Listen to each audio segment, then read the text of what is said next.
How to switch between list view and source view. To begin, I opened a subtitle.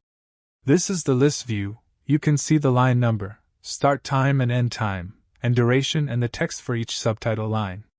For more options, you can right-click on the column header and enable chars per second, words per minute, or gaps between subtitles.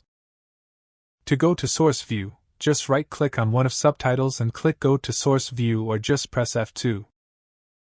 The source view is the way this file is stored on your computer.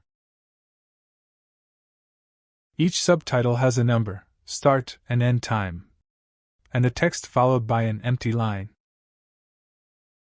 This source view is for SRT files. Other subtitle formats have different source views.